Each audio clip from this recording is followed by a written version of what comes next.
সারা দেশে আইনশৃঙ্খলা পরিস্থিতির অবনতিতে আগামী নির্বাচনে বিরোধী প্রার্থীরা নিরাপদে প্রচারণা করতে পারবে কিনা তা নিয়ে উদ্বেগ প্রকাশ করেছেন এবি পার্টির সাধারণ সম্পাদক ব্যারিস্টার আসাদুজ্জামান ফুয়াদ।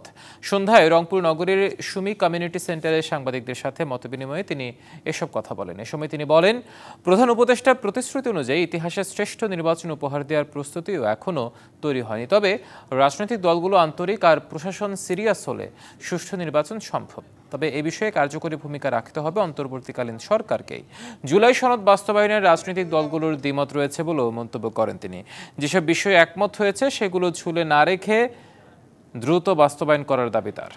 সারা দেশে আইনশৃঙ্খলা পরিস্থিতি যেভাবে অবনতি হচ্ছে, সেখানে নির্বাচনকালীন সরকার অথবা নির্বাচনের সময়ে বিরোধী দলীয় প্রার্থীরা অথবা বড় দলের বাইরে যারা নির্বাচন করছেন, তারা আসলে নিরাপদে নিশ্চয়তার সাথে নির্বাচনের ক্যাম্পেইন করতে পারবেন কিনা সেই ব্যাপারে আমরা যথেষ্ট উদ্বিগ্ন।